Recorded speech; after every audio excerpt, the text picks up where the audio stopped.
Le mari de nuit a enceinté ma copine, le récit d'un jeune homme désemparé. Je m'appelle Fabrice.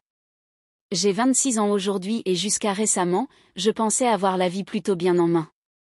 J'étais en couple avec une fille magnifique, douce, respectueuse et apparemment sérieuse. Elle s'appelle Estelle, 22 ans, et nous étions ensemble depuis 3 ans. 3 années de fidélité, de promesses, de projets d'avenir. C'était ma première copine. Je l'ai connue vierge, du moins c'est ce qu'elle m'avait dit, et j'y ai toujours cru. Elle avait un ex, oui, mais quand je suis arrivée dans sa vie, elle m'a juré qu'ils n'avaient plus rien en commun. Naïvement peut-être, j'ai accepté de croire en elle, sans condition. L'année dernière, après avoir présenté ma famille à la sienne, j'ai dû partir en voyage d'affaires dans un pays voisin. Une belle opportunité professionnelle qui allait nous permettre, elle et moi, de bâtir notre avenir sereinement. Je ne suis pas partie comme ces hommes qui abandonnent tout derrière eux. Non. Chaque mois, je lui envoyais de quoi vivre confortablement. Je prenais soin d'elle à distance, je lui écrivais souvent, je l'appelais. Je n'oubliais pas non plus sa mère, je lui versais aussi une petite allocation mensuelle. Parce que je voulais qu'elle soit bien, parce qu'Estelle était mon avenir, ma promesse. Après 1 an à l'étranger, je suis revenue au pays. J'étais heureux.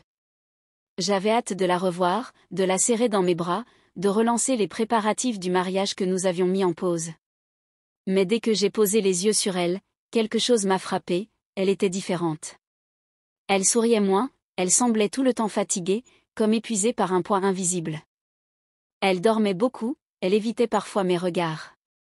Mais quand je lui demandais si quelque chose n'allait pas, elle me répondait avec douceur, « Tout va bien bébé. Je suis juste fatiguée. » J'ai essayé de me convaincre que ce n'était rien, que c'était peut-être le stress, ou juste un peu de nostalgie due à mon absence. Mais au fond, quelque chose ne collait pas. Et le jour où ma sœur est venue me parler, mes doutes se sont transformés en une tempête.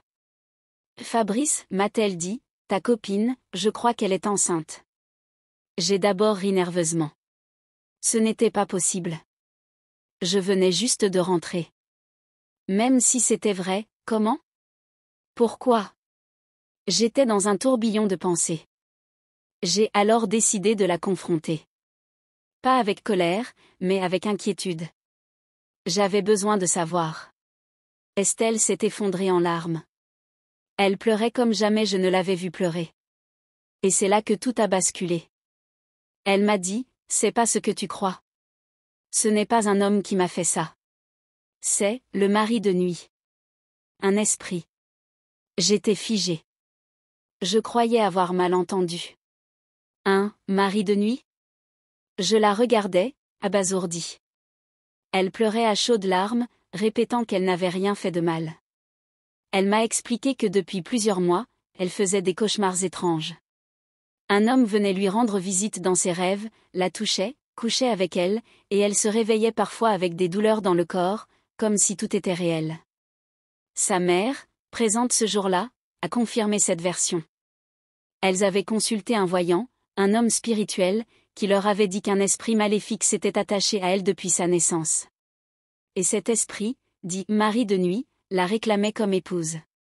Le voyant, selon leur dire, avait tenté plusieurs délivrances, plusieurs séances de prière, de rituels. Mais rien n'avait marché. L'esprit était trop puissant. Et maintenant, elle était enceinte d'un être qui, selon elle, n'avait rien d'humain. J'étais dépassée. Complètement dépassée. Est-ce qu'elle me mentait pour cacher une infidélité ?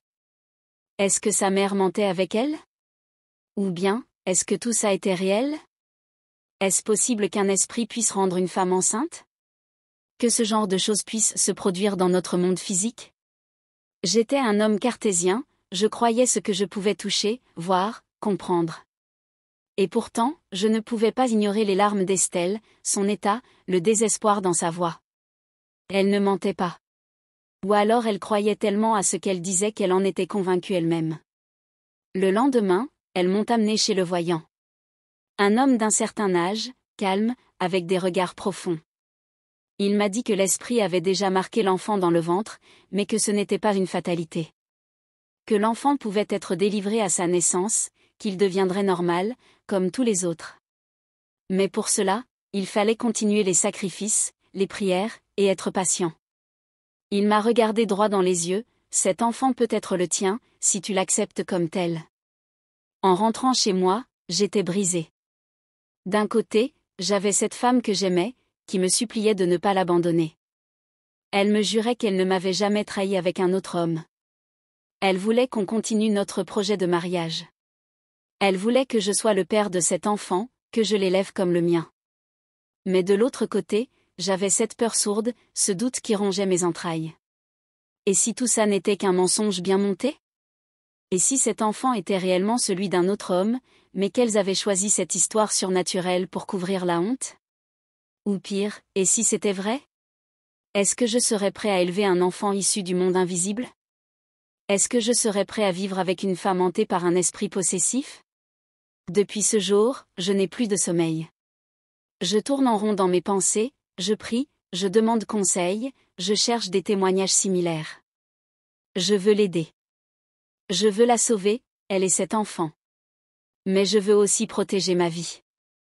Je ne veux pas entrer dans une guerre spirituelle qui me dépasse. Je pose donc la question à ceux qui me lisent, est-ce possible?